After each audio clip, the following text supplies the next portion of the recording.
Hello नमस्कार, welcome to अर्थनीती. मी गजानन बस्के. सध्याचा कालावधी बघता पुढचे काही महिने सतत एक्झाम्स आहेत. मग ती राज्यसेवा प्री असेल, कंबाईन प्री किंवा कंबाईन मेन्स, राज्यसेवा मेन्स, कुठली ना कुठली एक्झाम प्रत्येक महिन्यात, ऑलमोस्ट प्रत्येक महिन्यात एक्झाम आहेत. आणि मग यासाठी आपण तयार आहोत का? आता बरेच जण अभ्यास करतायत, त्यासोबत रिव्हिजन करतायत. आणि मग आत्ताचा जो कालावधी आहे तो टेस्ट सिरीजचा जास्त आहे. बरेच विद्यार्थी पूर्णतः आत्ता टेस्ट सिरीजवर तुटून पडलेले आहेत आणि पुढच्या अजून काही कालावधीमध्ये ते जास्त प्रमाण वाढेल. आता जुन्या विद्यार्थ्यांचा एक विचार केला तर बघा, अभ्यास भरपूर वेळा आपण करूनही रिझल्ट नाही येण्याचं प्रमाण जुन्या विद्यार्थ्यांमध्ये आहे. म्हणूनच ते परत परत एक्झाम देत आहेत. नवीन जे विद्यार्थी आहेत त्यांनी परत त्याच गोष्टी ज्या जुन्या विद्यार्थ्यांनी केल्यात जर करायच्या नसतील तर मग आपण सुरुवात करताना काय गोष्टी विचारात घेतल्या पाहिजेत ह्या स्वतःला आधी सांगायच्या आणि त्याच्यानुसारच तुम्ही सुरुवात केली पाहिजे अभ्यासाची. सो हा व्हिडिओ पूर्णतः ओल्ड स्टुडंट आणि नवीन स्टुडंट या दोघांसाठीची कंप्लीट प्लॅनिंग स्ट्रॅटर्जी अभ्यासाची असेल. जुन्या विद्यार्थ्यांनी कुठं बदल केला पाहिजे, आपल्या प्लॅनिंगमध्ये स्ट्रॅटर्जीमध्ये काय अपडेशन केलं पाहिजे फॉर दी ओल्ड स्टुडंट. नवीन विद्यार्थ्यांनी, जर तुम्ही नवीन असाल तर ऑब्व्हियसली सुरुवात करताय, मग सुरुवात करतानाच कुठल्या गोष्टी विचारात घेऊन आपण अभ्यास केला पाहिजे किंवा आपली स्ट्रॅटर्जी तयार केली पाहिजे, जेणेकरून तुम्हाला 4-5 वर्ष लागता कामा नये. जुन्या विद्यार्थ्यांच्या ज्या चुका आहेत त्या जर तुम्हीही रिपीट केल्यात तर तुम्हाला सुद्धा 3-4 वर्ष, 5 वर्ष, कितीतरी विद्यार्थी आहेत लिटरली 8-8, 10-10 वर्ष झालं तयारी करताय. मग 8-10 वर्ष झालं तयारी करत असतील तर याचा अर्थ अभ्यास कमी आहे का? नाही. 8-10 वर्ष झालं रीडिंग करतायत ते. History, geography, polity, economics, current, science subject तेच आहेत ना. मग 8 वर्ष अभ्यास करूनही जर मार्क येत नसतील, रिझल्ट येत नसतील तर विचार करण्यासारखी गोष्ट आहे की आपण कुठेतरी चुकतोय हे आधी आपण फाइंड आउट केलं पाहिजे आणि त्याच्यानुसार आपली स्ट्रॅटर्जी बदलली पाहिजे. इथंपर्यंत जे इंट्रोडक्शन सांगितलं हे पटलं का? त्यामुळे हा व्हिडिओ पूर्ण बघा. एक नवीन कंटेंट तुम्हाला मिळेल, जुन्या विद्यार्थ्यांना पण आणि नवीन विद्यार्थ्यांना पण. आत्तापर्यंत तुम्ही विषयाबद्दल, सब्जेक्ट, एखादा टॉपिक याबद्दल खूप नॉलेज घेतलं असेल, पण त्या सगळ्यांमधूनही पलीकडे अजूनही कुठला तरी फॅक्टर आहे जो आपल्याला रिझल्टला मागे ठेवतोय. कुठंतरी मिसिंग फॅक्टर आहे ना. अभ्यास जर हा एकमेव फॅक्टर असला असता तर खूप अभ्यास करतायत, सगळेजण करतायत, तरी काहीतरी प्रॉब्लेम आहे ते आपण आज शोधूयात. आणि दुसरा महत्त्वाचा पॉईंट येतो टेस्ट सिरीजचा. या सगळ्यांच्या कालावधीमध्ये टेस्ट सिरीज काही विद्यार्थ्यांनी तर तुम्हाला सांगतो, म्हणजे माझ्या कम्युनिकेशनमध्ये जेवढे विद्यार्थी आहेत त्यांना विचारलं तर काही जणांनी 15 टेस्ट सॉल्व्ह केल्यात, 20-25 म्हणजे 30-30 पेपर सॉल्व्ह केलेले आहेत त्यांनी. मग ते राज्यसेवा असू द्या किंवा कंबाईनचे असू द्यात. एवढं करून सुद्धा परत सर मार्क कमी किंवा अपयश. मग फिरून गोष्ट येते की असं का होतं याचं उत्तर आपण शोधूया. Let start. स्टडी, रीडिंग, अभ्यास, व्हॉट एव्हर काही नाव द्या त्याला. त्याच्यामध्ये 2 कॅटेगरी केली मी. नॉलेज बेस अभ्यास आणि एक्झाम ओरिएंटेड अभ्यास. ह्या 2 गोष्टी मी सतत सांगत असतो. तर आता ॲक्च्युली बऱ्याच विद्यार्थ्यांचा प्रॉब्लेम काय झाला आहे, खूप नॉलेज घेतलं आहे, अभ्यास खूपच आहे, त्यातही मी विशेषतः सांगते जुन्या विद्यार्थ्यांचा. तर मग तो अभ्यास कसा नाही आहे, एक्झाम ओरिएंटेड नाही आहे. डिमांड ऑफ द एक्झाम जेवढी आहे तेवढं आपण घ्या आधी प्रायोरिटीनं, मग नंतर अजून काय जास्त वाढवायचं ते वाढवा. आपला प्रॉब्लेम इथं आहे. रिझल्ट ओरिएंटेड किंवा एक्झाम ओरिएंटेड अभ्यास नाही तर नॉलेज ओरिएंटेड अभ्यास आहे. पहिला लेसन हा तुम्हाला आहे. जुन्यांनी काय चुका केल्यात, नवीननी काय चुका करायच्या नाहीत. नेक्स्ट, इथं हे एक्झाम्पल देतो तुम्हाला. आता हे स्कोअर आहे आपला इथं 1, 2, 3, 4 पर्यंत 10 पर्यंत. आता ॲक्च्युली रिझल्टचा जो एरिया आहे, रिझल्टचा जो झोन आहे तो हा आहे. इथंपर्यंत आलात तर रिझल्ट येतो तुमचा. जे एकदमच नवीन विद्यार्थी आहेत, अभ्यास कमी आहे, त्याच्यामध्ये त्यांचे मार्क कमी येणं साहजिक आहे. म्हणजे अभ्यास नाही आहे म्हणून मी फेल झालो हे ॲक्सेप्टेबल, नॅचरल आहे. मग हळूहळू अभ्यास वाढले की मार्क वाढतात. ती इनिशियल स्टेज झाली. आता काही पुढचे विद्यार्थी आहेत, थोडा अभ्यास करतायत, मग इथं स्कोअर येतो त्यांचा. त्याच्यानंतर पुढे अजून काय अभ्यास करतायत, इथं येत आहेत स्कोअर. आता असे बरेच विद्यार्थी आहेत की ॲक्च्युली ते या झोनमध्ये आहेत, म्हणजे रिझल्टच्या एकदम क्लोज आहेत. 1 मार्काने रिझल्ट गेला, 2 मार्कांनी गेला, काहींचा तर पॉईंटनी रिझल्ट गेला, असे बरेच आहेत. ह्याचा अर्थ त्यांचा अभ्यास कमी आहे का? तर नाही, अभ्यास आहे. तर मग कुठलं तरी एक मिसिंग फॅक्टर आहे, तो आपल्याला शोधायचा आहे. आणि ह्याच्या पुढे गाडी सरकतच नाही इथं, म्हणजे इथून त्यांचा प्रवास हा इथंपर्यंत आलाय आणि तो इथं स्टक झालाय. असे बरेच विद्यार्थी आहेत, बरेच. आणि आता आपल्याला एवढा छोटाच प्रवास हा दूर करायचा आहे, एवढाच गॅप. म्हणजे मी म्हणेल की तुम्ही केलेला अभ्यास आणि आयोगाचे प्रश्न ह्या दोघांमधील जो गॅप आहे ना तो आपल्याला भरून काढायचा आहे किंवा आता तो शोधून काढायचा आहे. आणि डेफिनेटली तुम्ही एवढा अभ्यास केला आहे आणि तरी रिझल्ट येत नाही म्हणजे काहीतरी प्रॉब्लेम आहे आणि तोच प्रॉब्लेम आपल्याला फाइंड आउट करायचा आहे. क्लिअर? इथंपर्यंत जायचं आहे आपल्याला, जे जात नाही आहेत. ह्याच्यासाठी काही पॉईंट काढलेत बघा. तुम्ही ऐकलं असेल असं की बरेच विद्यार्थी म्हणतात की सर माझा अभ्यास तर फार चांगला आहे. तुम्ही विचारा ना त्यांना, काही एखाद्या विषयाचा फॅक्ट विचारा, एखाद्या विषयाची कन्सेप्ट विचारा, ते लगेच सांगतात. आपल्या फ्रेंड सर्कलमध्ये बरेच विद्यार्थी आहेत की त्यांचं खूप नॉलेज आहे. का? कारण अभ्यास झालेला आहे. बरं, असे काही विद्यार्थी आहेत की त्यांनी नुसतं अभ्यास नाही केलेला आहे तर नोट्स व्यवस्थित काढलेले आहेत, रिव्हिजन चांगलं दिलेलं आहे, हे सगळे ठीक आहे. नेक्स्ट, मग काही जण म्हणतात की सर PYQ सुद्धा बघितलेत मी, म्हणजे नीट अभ्यास केला आहे, अंडरस्टँडिंग रिव्हिजन पण केलं आहेत, नोट्स पण काढल्यात, PYQ पण बघितलेत आणि त्याच्याही पलीकडे जाऊन सर मी टेस्ट सिरीज पण भरपूर दिल्यात.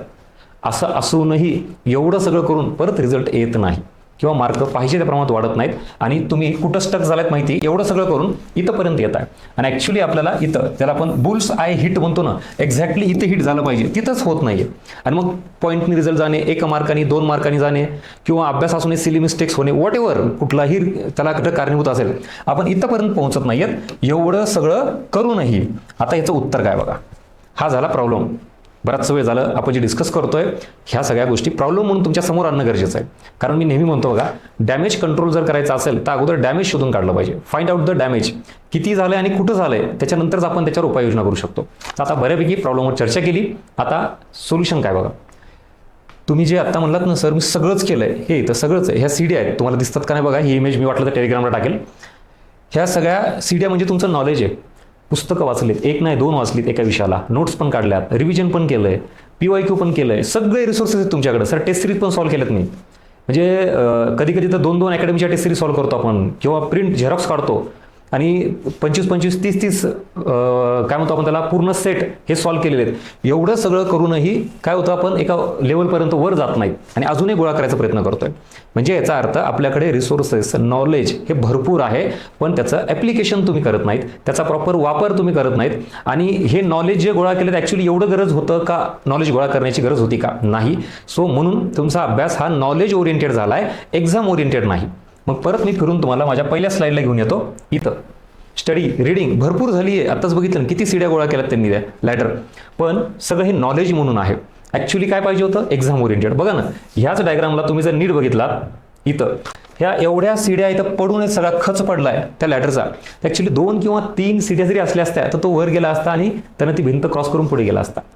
ह्या डायग्राममधून मेसेज मिळाला का, जुन्या विद्यार्थ्यांनी ह्याच गोष्टी करून फक्त गोळा करून ठेवलंय. ॲक्च्युली तेवढं गोळा करायचं नव्हतं. म्हणून मी नेहमी माझा कालपरवा पण मी आपल्या अर्थनीतीच्या टेलिग्राम चॅनलला काय टाकलंय बघितलं एक छोटं रील, की आपल्याला सध्या जगात काय चाललंय याचं खूप नॉलेज आहे इन डिटेल. युद्धजन्य परिस्थिती, इराण, इस्रायल, अमेरिका, म्हणजे जगात काय चाललंय हे माहिती आहे, पण आपल्या स्वतःच्या आयुष्यात काय चाललंय याच्याबद्दल नॉलेज नाही आहे.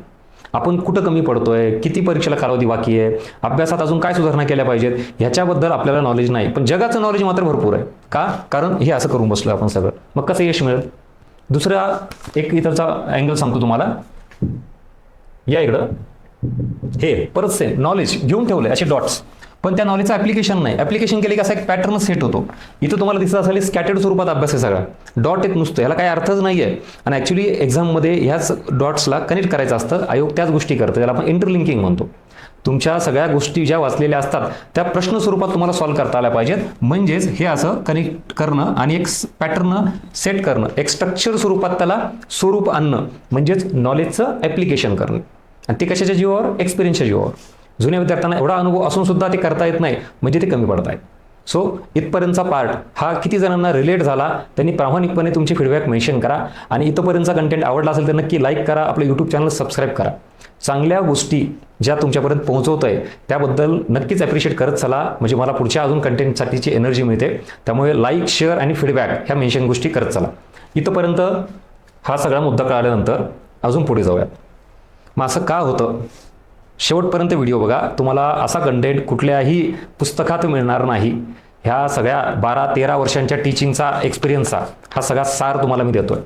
म्हणजे महाराष्ट्रातील जे विद्यार्थी सगळे कनेक्ट असतात मला, त्यांच्या प्रॉब्लेम्समधून मग मी हे इथपर्यंत पोहोचलोय कन्क्लुजनपर्यंत, आणि त्यातून सोल्युशन द्यायचा प्रयत्न करतो तुमच्यासाठी. म्हणजे माझी एकच तळमळ, बाकी काही नाही. याच्यातून तुम्हाला मी म्हणतोय म्हणजे तसंच केलं पाहिजे असं नाही. 10 गोष्टी सांगितल्या, 10 पैकी एक जरी कामाला आली तरी सार्थक झालं. आणि ॲज इट इज काहीच फॉलो करायचं नाही. मला कोणालाही नाही, मलाही नाही करायचं फॉलो करायचं. का, कारण तुमच्यानुसार तुम्हाला जे योग्य वाटतं ते घ्यायचं, बाकीचं सोडून द्यायचं. ज्याला रिलेट होईल ते घेईल, बाकी तुम्ही तुमच्या पद्धतीनं कंटिन्यू पुढे वाटचाल केला तरी नो इश्यू. या इकडं आता हे सगळं असं का होतं, एवढं आहे, रिसोर्सेस आहेत, इथपर्यंत सगळं केलेलं आहेत, ह्या याच्यापर्यंत पोहोचत नाहीत. त्याचं कारण आहे आपण आपला जो माइंडसेट आहे आधीचा, काहीतरी चुका केलेल्या आहेत. म्हणजे आता 5-5, 6-6 वर्ष, 8-8 वर्ष लागतात. ह्याचा अर्थ आपण काहीतरी चुका करतोय, आपला माइंडसेट जो आहे तो सेम आहे. परत काय होतं मग, याच सेम माइंडसेटवरून एक सवय तयार होती, ती पण तशी सवय आहे. सेम माइंडसेट, सेम हॅबिट्स जर असेल तर रिझल्ट सुद्धा काय असतील, सेम येतील. म्हणजे आपण मागच्या वर्षी फेलर झालो, त्याच्या आधी वर्षी फेलर झालो होतो, प्री निघते पण मेन्स निघत नाही, मग मेन्स नापास झाली की परत प्री द्यावी लागते, कधी कधी तर मग प्री सुद्धा निघत नाही म्हणलं परत पुढची प्री द्यावी लागते. ह्याचा अर्थ काय, सेम रिझल्ट, परत same mindset, same habits, same results. हे अपयशाचं चक्र आहे, हा ट्रॅप आहे जो जुन्या विद्यार्थ्यांना ब्रेक करण्याची गरज आहे आणि नवीन विद्यार्थ्यांनी या ट्रॅपमध्ये अडकायचं नाही. पटलं का? ह्याच गोष्टी झाल्यात ना. तुम्हीच बघा, ह्या डायग्रामकडे बघून असं वाटतं की किती नॉलेज आहे. आपण आपल्या फ्रेंड सर्कलमध्ये बघा किती त्याचा अभ्यास आहे हे बोलण्यातून कळतं, पण ते एक्झाम हॉलमध्ये परीक्षेमध्ये त्याला मार्क येत नाहीत, कारण तो फक्त प्रेशरच्या मध्ये या एका तासाच्या बाहेर जो एरिया आहे तो सगळा टॅकल करतो, पण त्या एका तासात त्याला देता येत नाही आणि म्हणून याच गोष्टी परत परत चुका होतात आणि त्या ट्रॅपमध्ये अडकतो. ह्याला काय आहे, नवीन माइंडसेट तुम्हाला शोधावं लागेल. देन आफ्टर तुम्हाला नवीन काहीतरी सवय लागतील आणि रिझल्ट सुद्धा तुमचा नवीन येईल, म्हणजेच बदलल आणि आपण कुठंतरी यशाकडे जाऊ. यासाठी अजून एक पॉईंट आहे, तो म्हणजे इथं. आता हा एरिया तर अजून जास्त इम्पॉर्टंट तुमच्यासाठी, म्हणजे ॲक्च्युअल प्रॉब्लेम आणि सोल्युशन ते आता इथून पुढे सुरू होईल. इथंपर्यंतचा पार्ट हा तुम्हाला अलर्ट करणे, ओव्हरऑल अवेअर करणे की ॲक्च्युली आपण कशाकडे बघितलं पाहिजे आणि स्वतःकडं इव्हॅल्युएशन करताना, ज्याला म्हणतो मी self analysis, self evaluation is very important. आपण जगाचं ॲनालिसिस करतो, जगात काय चाललंय, अमेरिकेने काय केलं पाहिजे, इस्रायलने काय केलं पाहिजे, क्रिकेटमध्ये पण IPLमध्ये ह्या टीमनं काय केलं पाहिजे, कसं काय प्लेअरने खेळलं पाहिजे, सगळ्या गोष्टींचं नॉलेज आहे, सगळ्यांबद्दल मतं व्यक्त करता येतात. स्वतःबद्दलचं नॉलेज नाही, स्वतः काय केलं पाहिजे त्याचा ॲनालिसिस नाही, कारण आपल्याला ते नको. कारण का, ॲनालिसिस केली की चुका कळतात, चुका कळाल्या की मग निगेटिव्हिटी वाटते, डिप्रेशनमध्ये जातो आपण. म्हणजे ह्या व्हिडिओमार्फत मला तुम्हाला निगेटिव्ह करणे, डिप्रेशन करणे हा मुद्दा नाही, रिॲलिटी सांगणे हा मुद्दा आहे. आणि हे कोणीतरी सांगितलं पाहिजे तरच तुमचं येणारं भवितव्य हे उज्ज्वल असेल, नाही तर वर्षानुवर्ष या ट्रॅपमध्ये आपण आहोत तसंच राहू. तुम्हाला गजानन भस्के आठवेल 1 वर्ष 2 वर्षांनी, आणि मग बघा की आपण हे सगळं ऐकलं होतं पण इम्प्लिमेंट नाही केलं. अशा सगळ्या गोष्टी तुमच्यासमोर आणलेल्या आहेत. आता अजून पुढचा पार्ट येतो, हे 4 प्रॉब्लेम मी घेऊन आलो तुमच्यासाठी. आता एकंदरीत बघा आता होतंय काय, हा पुढचा पार्ट. काही विद्यार्थी आहेत, म्हणजे मी 4 कॅटेगरी केल्यात. आता तुम्ही कुठल्या कॅटेगरीमध्ये बसताय, म्हणजे मी अजून तुम्हाला मदत करेल की तुमच्यातला प्रॉब्लेम फाइंड आउट करायला. एकूण 4 कॅटेगरी केल्या स्टुडंटच्या मी. त्यातली पहिली कॅटेगरी अशी असते, बरेच विद्यार्थी आहेत की प्रॉपर अभ्यास करतात, रिव्हिजन करतात, इवन नोट्ससुद्धा काढतात आणि मग असं करूनही मार्क येत नाहीत. ही पहिली कॅटेगरी आहे. मग तुम्हाला सर का बरं, हे तर झालं ना. तर इथं काय होतं, फक्त एवढंच करतात ते. ह्याच्यामध्ये ते कुठं कमी पडतात, तर MCQ प्रॅक्टिस, म्हणजे टेस्ट देत नाहीत. मग पहिल्या कॅटेगरीमध्ये काय येतात विद्यार्थी, घाबरतात, भीतात, फक्त अभ्यास, फक्त वाचन, रीडिंग. अरे किती वर्ष वाचणार आहेस, किती वर्ष अभ्यास करणार आहे, आता टेस्ट देऊन बघ ना. मला असे बरेच विद्यार्थी कॉन्टॅक्टमध्ये आहेत, बोलण्यात आलेले आहेत की लिटरली एक तर टेस्ट देतच नव्हते ते तरी द्यायला तरी लागलेत. काही जणांनी तर म्हणजे टेस्ट दिलेल्याच नाही, तसाच डायरेक्टली आयोगाच्याच पेपरला प्रयोग करणार आणि दिल्या तरी मग टेस्ट फारच कमी देणार. म्हणून ती पहिली कॅटेगरी. फक्त अभ्यास करणे, सतत वाचत राहणे, नोट्स काढणे, रिव्हिजन करणे. आपण कधीतरी आता टेस्ट दे, कारण मुळात आपली लढाईच ही MCQ प्रॅक्टिस आहे, वेळेची लढाई आहे, फक्त अभ्यासाची नाही. तुम्हाला एक्झाम हॉलमध्ये त्या टाइम ड्युरेशनमध्ये तुम्ही केलेला अभ्यास प्रश्न स्वरूपात तिथे चेक झाला पाहिजे, तुम्ही उत्तर दिलं पाहिजे. उगाच कितीही एक्झामच्या बाहेर तुम्ही उत्तर देऊन काही फायदा नाही. म्हणून ही पहिली कॅटेगरी. ही जी कुठं कमी पडतात, त्याला घेतलेलं नॉलेज ॲप्लिकेशन करत नाहीत किंवा टेस्ट प्रॅक्टिस करत नाहीत. इथं दुसरी, तुम्ही म्हणा सर आता असे काही विद्यार्थी आहेत की जे अभ्यासही करतात, रिव्हिजन करतात, नोट्सही करतात आणि टेस्ट प्रॅक्टिसही करतात, म्हणजे MCQ. इथंपर्यंत सगळ्यांना माहिती. इथून पुढं आता आपला अर्थनीती पॅटर्न सुरू होतो. ॲक्च्युअली हे ॲनालिसिस बघा, आता माझं पर्सनली ऑब्झर्वेशन आहे. तुम्ही इथं पण बरेच जण आता अवेअर झालेत, कारण टेस्ट सिरीज भरपूर विद्यार्थी जॉईन करतायत, त्यामुळे तो इश्यू नाही आहे. पण मग अभ्यासही झाला, रिव्हिजन झालं, नोट्स झाले, आता टेस्ट सिरीज पण जॉईन केली सर, MCQ प्रॅक्टिस पण मी करतो, तरीही मग अपयश काय येतं, तरीही स्कोर का वाढत नाही. आता मात्र पुढचा प्रॉब्लेम आहे की या टेस्ट नंतरचं जे ॲनालिसिस म्हणा, इव्हॅल्युएशन म्हणा, जे करायला पाहिजे ते करत नाहीत. म्हणजे काय, ब्रॉडली उगाच स्कोर काढायचा, सर मी टेस्ट दिली, एवढा स्कोर आला, दॅट्स इट, चला संपला, करा अभ्यास, अजून पुढची टेस्ट द्या, सर एवढा स्कोर आला, चला करा पुढचा अभ्यास. आता त्याच्यामध्ये जाऊन मायक्रो ॲनालिसिस तुम्ही केलंय का, कुठल्या सब्जेक्टमध्ये किती मार्क आलेत, किती अटेम्प्ट केला, किती चुकलेत, बरोबर किती आलेत, बरं जे चुकलेत त्याच्यामध्ये पण सिली मिस्टेक्सनं किती चुकलेत, किंवा कन्सेप्टवरचे प्रश्न चुकलेत का, फॅक्ट्सवरचे चुकलेत का, किंवा सब्जेक्ट वाईज अनालिसिस केले का कधी, हिस्ट्री, जिओग्राफी, पॉलिटी, नेमका कुठल्या विषयात आपण मार्क खातोय, नाही. ओव्हरऑल स्कोर काढायचा. सर 100पैकी 50 स्कोर येतोय, 55 येतोय, 45 येतोय, वॉट एव्हर जे असेल तुमचा एवढा काढायचा आणि लगेच पुढची टेस्ट द्यायची आणि पुढचा अभ्यास सुरू करायचा. पण इथं कुठंही इन डिटेल मायक्रो ॲनालिसिस स्वतःच्या अभ्यासाबद्दल केलंच नाही. म्हणजे तुम्ही कुठं नेमकं चुकताय हे फाइंड आउटच केलं नाही तर इम्प्रूव्हमेंट कशी होईल. आणि मग पुन्हा काय होतं, तोच ट्रॅप. परत अभ्यास, नुसती टेस्ट द्यायची, परत अभ्यास करायचा, टेस्ट द्यायची, परत अभ्यास करायचा. त्या टेस्टमधून सुधारणा काय शिकला, मिस्टेक्स फाइंड आउट केलात का, आणि त्याच्यावर काम केलंय का, तेही नाही. म्हणजे आता पुन्हा काय होतं बघा, पहिली दुसरी कॅटेगरी झाली, तिसरी कॅटेगरी बरेच विद्यार्थी इव्हॅल्युएशन सुद्धा करतात. मग तुम्हाला सर आता इव्हॅल्युएशन केल्यावर आता काय प्रॉब्लेम आहे बघा, अभ्यास केला, रिव्हिजन, नोट्स आहे, टेस्ट सिरीज दिली, इव्हॅल्युएशन करत नव्हते, ही दुसरी कॅटेगरी. आता पुढची कॅटेगरी अशी विद्यार्थ्यांची की ते स्टडी पण करतात, टेस्ट सिरीज पण देतात आणि ॲक्च्युली इव्हॅल्युएशन पण करतात, ॲनालिसिस. आणि मग ते इथं इव्हॅल्युएशन ॲनालिसिस करून त्यांचा जो काही प्रॉब्लेम आहे तो समोर आणतात. त्यांच्या मिस्टेक्स, त्यांचे प्रॉब्लेम्स हे व्यवस्थित ॲनालिसिस करून, मायक्रो ॲनालिसिस करून सुद्धा ते रिपोर्ट तयार करतात. इथंपर्यंत.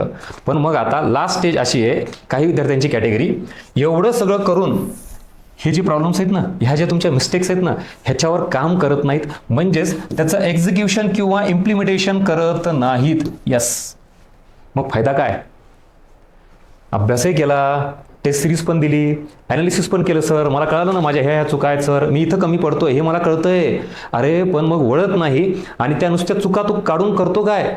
आपल्याला एक लक्षात आलंय की सर माझं हे चुकतंय, आणि मग बदल करणं, त्याच्यामध्ये इम्प्रूव्हमेंट कर, तुमची स्ट्रॅटेजी बदल, व्हॉट एव्हर तू एक्झिक्युशन कर आणि ह्या सगळ्या प्रॉब्लेम्सला दूर करण्यासाठी काहीतरी प्लॅन तयार कर. हे होत नाही. म्हणजेच काय, ह्या सगळ्या ॲनालिसिसचं इम्प्लिमेंटेशन होत नाही आणि म्हणून स्वतःमध्ये बदल होत नाही. म्हणजे फक्त मला माहिती माझं काय चुकतं, पण मग नुसतं माहिती असून काय करणार तू, त्यात काहीतरी काम तर करावं लागेल ना. येतं एका लक्षात. So this is all about 4 different category विद्यार्थ्यांची. आणि मग आता तुम्ही कुठल्या कॅटेगरीमध्ये आहात हे फाइंड आउट करा आणि त्याच्यानुसार पुढे काम करा. इथंपर्यंत परत एक नवीन अँगल मिळाला का, आवर्जून व्हिडिओला लाईक करा, तुमच्या फीडबॅक, प्रतिक्रिया तुमच्या मेन्शन करा. हे सगळं इतक्या वर्षांच्या टीचिंगच्या अनुभवातून हे मी काढलेलं आहे आणि तुमच्यापर्यंत पोहोचण्याचं कारण एकमेव आहे की बाबांनो, वर्षानुवर्ष नका वाया घालू. अभ्यास अभ्यास अभ्यास सगळं आहे, मग काय रिझल्ट येत नाही, तर त्याचं हे कारण. ह्याच्यात इथं प्रॉब्लेम आणि चुका ह्याच्यावर जास्तीत जास्त काम करा. आणि बरेच विद्यार्थी ह्याला निगेटिव्ह घेतात. म्हणजे आपण एखादी काही गोष्ट सांगायला गेलो किंवा कळाली की भीती वाटायला लागते. अरे साहजिक आहे, भीती वाटणार, नॅचरल फिलिंग आहे. पण मग चुका जर नाही काढल्या तर सुधारणा कशा करतील. त्यामुळे त्याला निगेटिव्ह न घेता लक्षात घ्या, आयोगात ह्याच गोष्टी जर बाहेर आल्या तर माझं म्हणणं आहे तुमच्या ह्या सगळ्या चुका डायरेक्ट एक्झाममध्ये तुम्हाला कळतात. काय फायदा, 1 वर्ष जातं, 1 वर्ष. विचार करा. मग हे टेस्ट सिरीजमधून ह्या सगळ्या गोष्टी, मुळात टेस्ट सिरीज कशासाठी असते तर ह्या गोष्टीसाठी असते. सो 4 इथे कॅटेगरी बघा. पहिली कॅटेगरी फक्त अभ्यास करणारी, टेस्ट सिरीज देत नाही, ही विद्यार्थ्यांची कॅटेगरी. पण मग बरेच विद्यार्थी आहेत की अभ्यास करून टेस्ट सिरीज पण द्यायला लागतात, पण फक्त टेस्ट सिरीज देतात, काय करत नाहीत, ॲनालिसिस करत नाहीत किंवा इव्हॅल्युएशन करत नाहीत. मग बरेच असे विद्यार्थी आहेत जी तिसरी कॅटेगरी येते, टेस्ट सिरीज पण देतात, इव्हॅल्युएशन पण करतात, पण काय करत नाहीत, मग इम्प्लिमेंटेशन करत नाहीत. अशा सगळ्या गोष्टी आता तुम्ही तुमच्या पद्धतीनं इव्हॅल्युएशन करा, कुठल्या कॅटेगरीमध्ये बसताय त्याच्यानुसार पुढचा प्रकार येतो. या सगळ्यावर या इकडं कन्क्लुजनचा, या 4 कॅटेगरीपैकी तुम्ही कुठं आहात आवर्जून मेन्शन करा कमेंटमध्ये. फर्स्ट, सेकंड, थर्ड हे इथं नंबर दिलेत मी, म्हणजे मला अजून तुमच्याकडून काही इनपुट्स आले की त्याच्यावर अजून काम करता येईल. इन डिटेल अजून काही सोल्युशन द्यायचा प्रयत्न मी नक्कीच करेल. त्यामुळे ह्या 1, 2, 3, 4 पैकी कुठल्या कॅटेगरीमध्ये तुम्ही आहात प्रामाणिकपणे ॲक्सेप्ट करा आणि तिथे जस्ट मेन्शन करा कमेंट बॉक्समध्ये. First, second, third and fourth category. Next, overall conclusion बघा. आता एकतर तुमचा स्टडी कमी आहे हे एक लक्षात येईल, नाही तर तुम्ही स्टडी करताय पण तो फारच स्कॅटर्ड स्वरूपात आहे, नॉलेज बेस आहे किंवा सुपरफिशियल आहे, एकदम वरवर. यामुळे काय होतं, कन्फ्युजन जास्त आहे. तुमच्यापैकी किती विद्यार्थ्यांना असा अनुभव आलाय, परीक्षेमध्ये गेल्यानंतर पेपर बघितल्यावर 4 पैकी 2 पर्याय डायरेक्ट एलिमिनेट होतात, एकदम लगेच, एवढा अभ्यास आहे, पण 2 मध्ये मात्र कन्फ्युजन होतं. आणि मग झालं ना, रिझल्ट इथंच जातो, पॉईंटने रिझल्ट जातो रे. तुम्ही प्रत्येक विषयात किमान एक जरी क्वेश्चन असा कन्फ्युजनमुळे घातला तर 7 विषय आहेत, म्हणजे 7 मार्कांनी गेलेत, खूप लांबून गेले तुम्ही, पॉईंटने विद्यार्थी चाललेत. त्यामुळं कन्फ्युजन. आणि बऱ्याच जणांना ह्या सगळ्या ह्याच्यातून म्हणजे हे जे ही कॅटेगरी केल्यानंतर हे प्रॉब्लेम्स आपल्याला लक्षात येतील. आणि मग काय लक्षात येईल, काही काही जणांचा इश्यू असा आहे की तिथं त्या एक्झाम हॉलमध्ये टाईम स्पीड मेंटेन होत नाही. म्हणजे तो प्रश्न वाचणे, तो समजून घेणे, डिकोड करणे आणि त्याच्यानंतर ऑप्शन बघून त्याचं उत्तर देणे. म्हणजे हा पण इश्यू तुम्ही बाहेर काढला पाहिजे. सगळ्यात शेवटी अजून ओव्हरऑल सगळं मान्य आहे, पण प्रेशर, टेन्शन येतं परीक्षेच्या. मग कशाचं प्रेशर? आत्तापर्यंत आलेलं फेलर, एज फॅक्टर, त्यात विशेषतः मुली असेल तर अजून जास्त घरचं प्रेशर, फॅमिली, समाज, व्हॉटेवर. मग कुठलंही कारण असू द्या, सगळं त्याचं बरोबर आहे. अभ्यास पण आहे, MCQ प्रॅक्टिस आहे, सगळं केलं आहे, पण तो इथं कमी पडतोय. मग एकंदरीत तुम्ही परत ह्या कुठल्या कॅटेगरीमध्ये बसता हे पण शोधून काढा. बघा, एवढ्या लेव्हलला का काम करायचं? कारण आयुष्य पणाला लागलंय. खूप वर्ष झालं या सगळ्या गोष्टी कोणीतरी आधी सांगितलं पाहिजे होतं, जे आपल्यापर्यंत यायला पाहिजे होतं, आल्या नाहीत, किमान आत्ता तरी येत आहेत. आणि मग त्या आल्या तर त्याच्यावर काम करा.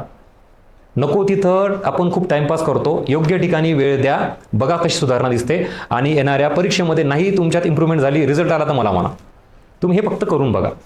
नेक्स्ट, आता पुढं ह्या सगळ्यावर कन्क्लुजन, अजून पुढचा पार्ट म्हणजेच आपल्याला काय लक्षात आलं तर सगळ्यात पहिल्यांदा find out your problems and mistakes. Yes or no? इथपर्यंत काय बघितलं आपण? ह्या सगळ्या ॲनालिसिसमधून काय करायचं आपल्याला? तर पहिला टास्क हा आहे तुमच्यासाठी, मुळात तुम्ही कुठं चुकताय हे आधी फाइंड आउट करा.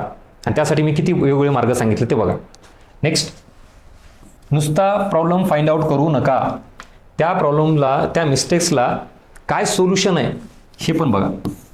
आणि मग एकदा कळालं की यस हा प्रॉब्लेम आहे आणि मग त्याच्यासाठी हे सोल्युशन आहे.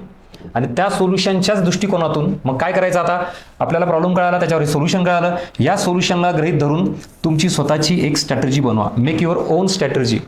किंवा ऑलरेडी स्ट्रॅटेजी असेल तर त्यात थोडंफार काही चेंजेस करायचं असेल तर update your strategy or plan. तुमची अभ्यास करण्याची पद्धत आहे, त्यात थोडा काही बदल करायचा आहे का?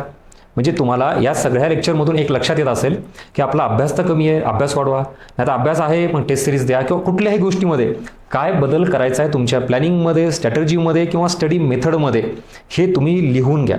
आणि हा सगळा जो काय आता लेक्चरचा पार्ट आहे, ब्लँक पेपर घेऊन उतरवा. एक ना एक गोष्ट स्वतःची तयार करा. कारण मी आता इथे जनरली सगळ्यांसाठी सांगतोय.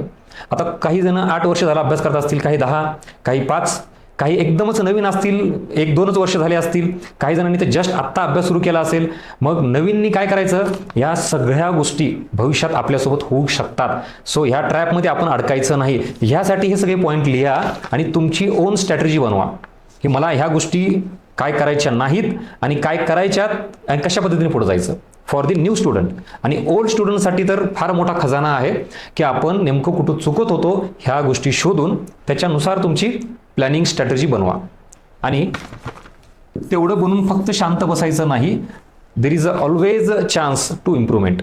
असं नाही की आता मी हे लेक्चर बघितलं, एकदम भारी सर, सगळं कळालं मला आणि आता मी असंच करतो, असं नाही. तुम्ही 8 दिवसांनी, 10 दिवसांनी, 15 दिवसांनी सतत स्वतःचं ॲनालिसिस, इव्हॅल्युएशन करत चला. आणि थोडा जर इम्प्रूव्हमेंटला चान्स असेल तर इम्प्रूव्हमेंट करा. म्हणजेच फोकस ऑन कंटिन्युअस इम्प्रूव्हमेंट. परत काय होतं, आपण स्टक होतो.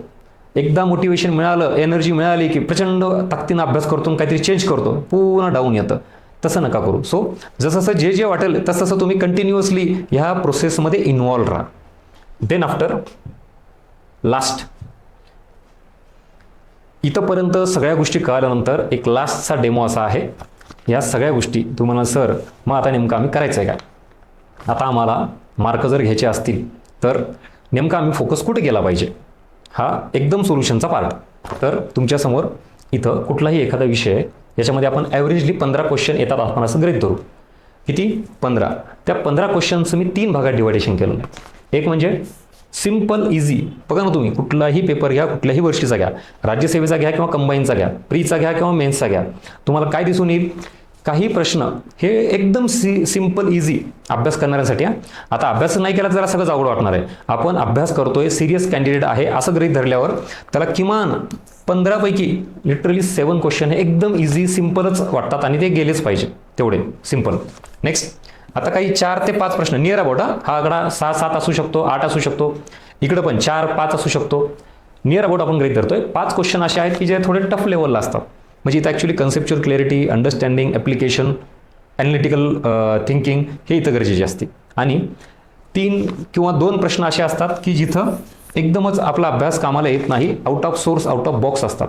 आपल्या सोर्सेसच्या बाहेर काही प्रश्न आलेले असतात, रँडम आकडेवारी विचारलेली आहे, किंवा यासाठी काही रेफरन्स बुक आयोग तिथून ते प्रश्न टाकतं, इवन काही रिपोर्ट्स येतात, अहवाल येतात मोठे मोठे, त्यातून हे प्रश्न फ्रेम होतात, असं एकंदरीत पाहायला मिळतं. म्हणजे हा आपला अननोन एरिया. क्लिअर? आता ॲक्च्युली तुम्ही या सगळ्यातून एक कन्क्लुजन काढून असं म्हणत असाल की नाही सर मी आता अभ्यास खूप करणार, खूप ताकदीनं अभ्यास करून आता अजून जास्त रीडिंग करेल, अजून मल्टिपल सोर्स वापरेल, तर तुम्ही चूक करता. तुम्हाला मी एक सांगतो माझ्या ऑब्झर्वेशननुसार, ॲक्च्युली तुम्ही आता स्ट्रॅटेजी प्लॅनिंग बनवताना अभ्यासाची एका विषयामध्ये मला जर मार्क जास्त घ्यायचे असतील तर विद्यार्थी म्हणून तुमचा माइंडसेट काय असतो, तर ह्या गोष्टीकडे जास्त तुम्ही वळताय, ज्याला आपण न्यू एरिया म्हणतो. बघा आयोग 2-3 प्रश्न असे टाकतो की जे आपण कधी वाचले नाहीत, मग तुम्ही त्याच्या मागे लागता. बरं त्याचा सोर्स सापडतो का? सापडतो ना. काय NCERT मधून काय प्रश्न असतील, YCMA मधून प्रश्न असतील, अजून कुठल्या वेगळ्या युनिव्हर्सिटीमधून इग्नोमधून प्रश्न असतील, मोठे मोठे रेफरन्स बुक इथून, आणि मग ते वाचायचे का आपण, त्याच्या मागे जायचं का? ह्याच्यामुळे रिझल्ट गेला असं तुम्हाला वाटतं. पण ॲक्च्युली तुम्हाला मी दुसरी बाजू सांगतो. पेपर झाल्यानंतर तुम्हाला जर मी विचारलं की जो एरिया तुम्ही अभ्यास केला आहे, पुस्तक वाचलं आहे, त्यातून क्लिअर कट ते प्रश्न कव्हर होतात, ते म्हणजे सिम्पल, इझी आणि हार्ड, याच्यातले किती प्रश्न तुमचे बरोबर आले? तर 7ला 7 बरोबर यायला पाहिजे, पण येत नाहीत. मग ते सिली मिस्टेक असू द्यात किंवा तुमचा कन्फ्युजनचा पार्ट असू द्यात, तुम्ही ह्याच्यातली सुद्धा 1 किंवा 2 प्रश्न चुकवताय, ह्याच्यातली सुद्धा जवळपास 2 प्रश्न चुकवताय. म्हणजे ॲक्च्युली तुम्हाला वाटतं की सर माझा रिझल्ट याच्यामुळे जातोय म्हणून मी खूप वाचलं पाहिजे, रेफरन्स बुक नॉलेज अजून जास्त घेतलं पाहिजे, म्हणून तुम्हाला ती पहिली डायग्राम आठवते का, सीड्या खूप असलेल्या, खूपच नॉलेज आपण घेतो ते ह्या कारणाने. पण ॲक्च्युली मी सांगतो तुमचा रिझल्ट याच्यामुळे न जाता ॲक्च्युली इथंच ह्या 2 गोष्टी आहेत ज्या आपण दररोज किंवा मागच्या किती वर्षापासून अभ्यास करतोय, त्या एरियावरचे प्रश्न चुकले. म्हणजे सिम्पल, इझी असे एरिया आहेत, तिथं एक सुद्धा प्रश्न चुकता कामा नये. तिथं आपण कुठल्याही कारणाने सिली मिस्टेक असू द्या किंवा कन्फ्युजनमुळं 1 किंवा 2 प्रश्न चुकवतो. मग प्रत्येक विषयामध्ये किमान एक प्रश्न जरी चुकवला तुम्ही, जो हातचा आहे तुमचा, जो तुम्ही सोर्स वापरला आहे त्यातून प्रश्न आलेला आहे, असा प्रत्येक विषयामधला एक प्रश्न जरी चुकवला तर किती विषय आहेत आणि किती मार्कांनी तुमचा रिझल्ट जाणार आहे ह्याचं कॅल्क्युलेशन तुम्ही करा. सेम हा सुद्धा एरिया, म्हणजे ह्या 2 एरियावर ॲक्च्युली रिझल्ट ठरतो. तुम्ही फोकस कशावर केलं पाहिजे, तर जास्तीत जास्त हा कोर पार्ट, म्हणजे मी नेहमी सांगतो 10 ते 12ची रेंज प्रत्येक विषयामध्ये ही जरी घेतली तरीही स्कोर हा 65+ जातो. Yes definitely. पण आपला प्रॉब्लेम काय, तेवढे सुद्धा मार्क न येण्याचं, कारण आपण इरिलेव्हंट, अनवॉन्टेड खूप डेटा कन्झ्युम करतो ज्याच्यावर रिझल्ट ठरत नाही. मी म्हणत नाही हे सोडून द्या, डायरेक्टली हात वर करा. माझं असं म्हणणं आहे clear cut, set your priority. तुम्ही आधी प्रायोरिटी ठरवा. कितीतरी विषयांचं मला सांगा, साधा एखादा फॅक्ट विचारला तर तुम्हाला सांगता येईल का? एखादी बेसिक कन्सेप्ट विचारली तर तुम्हाला सांगता येईल का? आपला प्रॉब्लेम इथं आहे आणि आपण सोल्युशन इकडे शोधायला जातो. Yes or no? आता उत्तर अजून मिळालं का? त्यात बघा तुम्ही काही एरिया असे असतात की एखादा अर्थतज्ञ विचारला जातो इकॉनॉमिक्समध्ये, एक नवीन कन्सेप्ट विचारली जाते, पळतो त्याच्या मागे, किंवा करंटच्याच अँगलनी खूपच जास्त नॉलेज घेतो, पळतो ते त्याच्या मागे, आणि मग रिझल्ट कुठं जातो? RBIची स्थापना माहीत नसते, किंवा RRBची स्थापना माहीत नाही, किंवा RBIचं राष्ट्रीयकरण कधी झालं माहीत नाही, राईट? किंवा 14 बँकांचं राष्ट्रीयकरण कधी झालं, त्यातही पुन्हा 6 बँकांचं राष्ट्रीयकरण कधी झालं, त्या 6 बँकांचं नाव विचारलं सांगता येईल का? नाही. आपला प्रॉब्लेम ॲक्च्युली बेसिकमध्येच आहे. सिम्पल इझी प्रश्न, याच्यातला एक सुद्धा प्रश्न चुकता कामा नये. तसं ज्या वेळेला होईल त्या लेवलला आपण आल्यानंतर देन आफ्टर इकडे या. ह्याला व्हॅल्यू एडिशन म्हणायचं, ह्याला न्यू एरिया म्हणायचं. पण सुरुवातीलाच आपण व्हॅल्यू एडिशनच्या मागे लागतो, प्रचंड नॉलेज घेतो आणि रिझल्ट कुठं जातो? इकडं जातो. ह्या सगळ्या इथून जे सुरुवात झालेला प्रवास आहे आपला, तो आता इथे येऊन थांबेल. म्हणजे हा तुमच्याकडे टूल आहे आणि ॲक्च्युली इकडं हा नट बोल्ट तुम्ही त्याच्यातून काढताय, आणि हे जे सॅच्युरेशन तुमच्यात आलंय ना, हे तुम्हाला दूर करावे लागेल, आणि त्यासाठीच आपला हा अर्थनीती पॅटर्न आहे. या सगळ्यातून काय अपेक्षित आहे तर चेंज, आणि तो चेंज म्हणजे ह्या एरियावर फोकस करण्याऐवजी प्रायोरिटी इकडं द्या. ह्या गोष्टी क्लिअर झाल्यानंतरच तुम्ही मग इकडे या, आणि परत या सगळ्यांचा सुरुवातीचा पार्ट जर बघितला, इथं आता डॉट कनेक्ट होत आहेत का? म्हणजे आपण कुठं कमी पडतोय? फक्त नॉलेज घ्यायचं आणि कमी इकडं पडतोय. परत ही डायग्राम काय सांगते? इथंपर्यंत का पोहोचत नाहीत ह्या सगळ्या एरियामध्ये? हे इथं ह्या गोलमध्ये, कारण फक्त नॉलेज घेण्यावर भर आहे. इकडं परत सगळं केलं पण हे असं गोळा करून ठेवलं आहे, त्याचं ॲप्लिकेशन नाही, त्याचा वापर नाही आहे. सेम इकडं एक ना एक गोष्ट रिलेट होती का, same habits, same result, same mindset, तिथंच अडकलेलं आहे आपण. आणि हे सगळे 4 कॅटेगरी विद्यार्थ्यांची केलेली, त्यातून हे कन्क्लुजन. आणि अजून आलात तर आत्ता मी तेच सांगितलं. आता काय केलं आपण, find out your problem mistakes. आपण शोधला की आपला अभ्यासाचा फोकस एरिया हा काय असला पाहिजे, हे सोल्युशन मिळालं. ह्याच्यानुसार आता तुम्ही काय केलं पाहिजे, तुमची स्ट्रॅटेजी मेथड बनवली पाहिजे आणि ही इम्प्रूव्हमेंट ही कंटिन्यूअस ठेवली पाहिजे. आणि ह्याच गोष्टी परत तुम्हाला इथं सिम्पल, इझी आणि हार्ड, म्हणजे ह्याला आउट ऑफ बॉक्स म्हणायचं ना. हार्ड म्हणजेच त्यातल्या त्यात कन्सेप्च्युअल, ज्याला आपण इंटरलिंकिंगची म्हणतो, काही थोडी डेप्थ जास्त असते, पण ही सुद्धा प्रश्न यायला पाहिजे. आणि आपल्या ह्याच्यात आणि ह्याच्यात कमी पडतो हे स्वतःला कधी कळतं, 4-5 वर्ष 6 वर्ष गेल्यानंतर. काय काय त्यानंतर अजूनही कळालं नाही आहे. म्हणून कन्क्लुजनचा हा पार्ट आहे. ओव्हरऑल एकंदरीत आपला कुठलाही सब्जेक्ट असू द्यात, त्याच्यात इरिलेव्हंट, अनवॉन्टेड आणि खूपच न्यू एरिया, व्हॅल्यू ॲडिशन ह्याच्या मागे नंतर लागा. आधी आपला कोर पार्ट त्या सब्जेक्टचा करणं गरजेचं आहे. आणि ह्यासाठीच तुम्हाला आपलं पूर्ण जे टेलिग्राम चॅनल आहे, यूट्यूब चॅनल आहे, वेगवेगळ्या स्वरूपामध्ये तुम्हाला मी माझे इनपुट्स देत असतो. आणि या सगळ्यांचा एक कन्क्लुजनचा पार्ट आहे म्हणजे आपली टेस्ट सिरीज. सो डेफिनेटली मी याच्याबद्दल पुढे सांगेलच. पण इथपर्यंतचा हा सगळा कंटेंट कसा वाटला, आवडला असेल तर नक्की लाईक करा आणि याबाबत तुमच्या प्रतिक्रिया मेन्शन करा. एकूण तुम्हाला या व्हिडिओतून काय मिळालं तेही मला मेन्शन करा. तुम्ही कुठल्या कॅटेगरीमध्ये अडकला होतात, ट्रॅपमध्ये अडकला होतात, त्याही बाबतीत मेन्शन करा. ह्या सगळ्यातून फायदा काय होईल, इतरही विद्यार्थ्यांना काही इनपुट्स मिळतील आणि मला त्यातून अजून तुमची काही रिक्वायरमेंट असेल तर त्यावर वेगळा व्हिडिओ बनवता येईल. So this is all about today's a lecture. एकंदरीत ॲनालिसिस किती गरजेचं आहे, कुठं कमी पडतोय, वर्षानुवर्ष का लागतायत, या सगळ्या गोष्टींचं उत्तर होप सो मी तुमच्यापर्यंत पोहोचवायला इथं प्रयत्न केलेला आहे. कितीपर्यंत तुमच्यापर्यंत पोहोचला आय डोंट नो. या सगळ्या नवीन विद्यार्थ्यांसाठी ज्या तुमच्या गोष्टी आहेत, तुम्ही भविष्यात याच गोष्टी ट्रॅपमध्ये अडकू शकता, असं होऊ देऊ नका. त्यासाठी काय काय करता येईल ते प्रयत्न करा. बाकी तुम्हाला आपल्या टेलिग्राम चॅनलला बऱ्याच गोष्टी मी टाकलेल्या आहेत, त्याही बघत चला. तुम्हाला कॉन्टॅक्ट करायचा असेल तर नंबरही देतो हा इथलचा, म्हणजे गायडन्स आणि तुम्हाला काय मेंटरशिप असेल तर आपला इथं नंबर आहे हा, तुम्ही याला कॉन्टॅक्ट करू शकता, म्हणजे आपल्याला बोलता येईल. आणि टेस्ट सिरीजबद्दल बोललात तर राज्यसेवेची, त्याच्यानंतर कंबाईन मेन्स आणि कंबाईन प्रिलिम अशा तिन्ही टेस्ट सिरीजचा त्या लेवलनुसारच आपण प्लॅन केलेला आहे. असं उगाच नाही की क्वेश्चन घेतले आणि टाकले आणि मग इकडं काय तिकडं काय. कम्प्लिटली राज्यसेवेच्या PYQचा आधार घेऊन ते क्वेश्चन फ्रेम केलेले आहेत. कंबाईन मेन्स फक्त 10 क्वेश्चन येतात आउट ऑफ 100. मग त्या रिक्वायरमेंटनुसार परत त्याची टेस्ट सिरीज फ्रेम केलेली आहे आणि कंबाईन प्रिलिमनुसार त्याची लेवल जी आहे त्याच्यानुसार फ्रेम केलेली आहे. तिन्ही बाबत तुम्हाला कम्प्लिटली त्या परीक्षेची नेमकी डिमांड काय आहे ही या टेस्ट सिरीजमधून कळेल. म्हणजे माझा आत्ता जे ॲनालिसिस तुम्ही बघितलात त्यावरूनच तुम्हाला कळत असेल की ओव्हरऑल आयोगाच्या सिलेबसचा, आयोगाच्या PYQचा आणि त्यासोबत विद्यार्थ्यांच्या माइंडसेटचा किती अभ्यास केला आहे आणि त्याच्यानुसार ह्या सगळ्या गोष्टी तुमच्यासमोर आणलेल्या आहेत. उगाच नाही काहीतरी आहे आणि जनरल गप्पा मारायच्या. त्यामुळे आवर्जून टेस्ट सिरीजबद्दल विचार करा.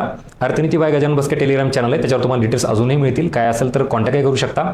आणि परत तुमचे या सगळ्या बाबतचे इनपुट्स आवर्जून मला मेन्शन करा. सो या सगळ्या गोष्टी फक्त ऐकण्यापुरत्या मर्यादित न ठेवता मी अशी अपेक्षा करेल की तुमच्या त्याच्यातून थोडा जरी बदल झाला तरी या सगळ्या मेहनतीचं माझं सार्थक झालं. आणि जर 4-5 वर्ष लावायचे नसतील तर ॲज अर्ली ॲज पॉसिबल स्वतःमध्ये ज्या इम्प्रूव्हमेंटची गरज आहे ती तुम्ही इमिजिएटली करणं अपेक्षित आहे. नाही तर बघा 2024-25 एक्झाम पोस्टपोन होणे, एक्झाम न होणे याच्यात गेलं. कसं तरी आत्ता हे वर्ष आपल्याला बऱ्यापैकी काय दिसत आहे, एक्झाम दिसत आहेत आणि होत आहेत. त्यात जर आपण बाहेर पडलो नाही म्हणजे पास होऊन तर पुढचं काय डोंट नो. आणि मग आपण पुढच्या सगळ्या गोष्टींसाठी पुन्हा किती तयार आहोत, मेंटली, फिजिकली, फायनान्शियली. आता घरचे सपोर्ट करतायत इतके दिवस ठीक आहे, पण मग ते किती दिवस सपोर्ट असणार आहे. आणि त्याच सपोर्टच्या दरम्यानी जर आपण ह्या संधीचं सोनं केलं तर घरच्यांनाही आनंद आहे आणि तुमचे एफर्ट्स पुढचे हे कमी होऊन जातील. आपण ज्या वेळेला घरचे चांगले सपोर्ट करतात, फायनान्शियली, मेंटली, सगळ्याच बाजूनी मोरल सपोर्ट करतात, तेव्हा आपण निवांत असतो. Yes or no. विशेषतः परत मी जुन्या विद्यार्थ्यावर काय येतो, तुम्ही तुमचा पहिला काळ आठवा, म्हणजे ज्यावेळेला अभ्यासाला सुरुवात केली होती तेव्हा सगळ्या गोष्टी पॉझिटिव्हली असतात. रिस्पेक्ट असतो की नाही हा MPSC, UPSC किंवा कंबाईनची एक्झामची तयारी करतोय, ह्याला सपोर्ट करा, सगळेजण करतात, तेव्हा आपण निवांत असतो. आणि जेव्हा जाग येते 2-3 वर्ष गेलेले असतात, आता खरबडून जागा होतो आणि मग ताकदीनं प्रयत्न करायचा बघतो, तेव्हा प्रेशर यायला सुरुवात होतं. घरून पण, समाजाकडून पण, एज पुढे गेलेलं असतं. बरं, ह्याच्यात त्यांची चूक आहे का घरच्यांची? नाही ना, त्यांनी तुम्हाला वेळ दिला, त्या वेळेचा आपण युटिलायझेशन प्रॉपर वापर नाही केला, ही आपली चूक आहे. अशा बऱ्याच गोष्टी तुमच्यापर्यंत याव्यात आणि तुम्ही त्यात बदल करावा, ही एकमेव माझी अपेक्षा आहे. त्यात तुम्हाला किती जणांना काय याच्यात पॉझिटिव्ह निगेटिव्ह घ्यायचं आहे, इट्स युअर चॉईस. पण हे रिॲलिटी आहे जे आत्ता मी तुम्हाला सांगतोय ते. आणि मग उशिरा जाग आल्यानंतरचं जे प्रेशर असतं, त्या आपल्या सगळ्या गोष्टी अगेन्स्ट असतात, सगळा प्रवाह विरोध असतो आणि आपण आता परीक्षेची तयारी सिरियसली करायला सुरुवात करतो. मग अडथळे वाढणार, पुन्हा फायनान्शियल प्रॉब्लेम येणार, घरून प्रेशर येणार आणि मग त्याच्यावरून मग अभ्यासाच्या चुका होणार. त्यात एक्झाममध्ये पुन्हा असं वाटणार की आता मला परीक्षा पासच व्हायचं ह्या वर्षी. त्या प्रेशरमुळे काही प्रश्न चुकणार, जे येत होते ते पण, त्याच्यामुळे पुन्हा स्कोअर जाणार आणि अजून एक फेलर आपल्या ह्याच्यात आवाक्यात येऊन पडतं आणि मग पुन्हा अशी फेलरची संख्या वाढत जाते. एकंदरीत ह्याच सगळ्या गोष्टी जर लवकर कळाल्या तर सुधारणा करता येतील आणि त्यासाठी हे तुमच्यापर्यंत आणतोय. So this is all about today's lecture. भेटूया पुन्हा अजून एका नवीन अशाच विषयासह. Thank you so much.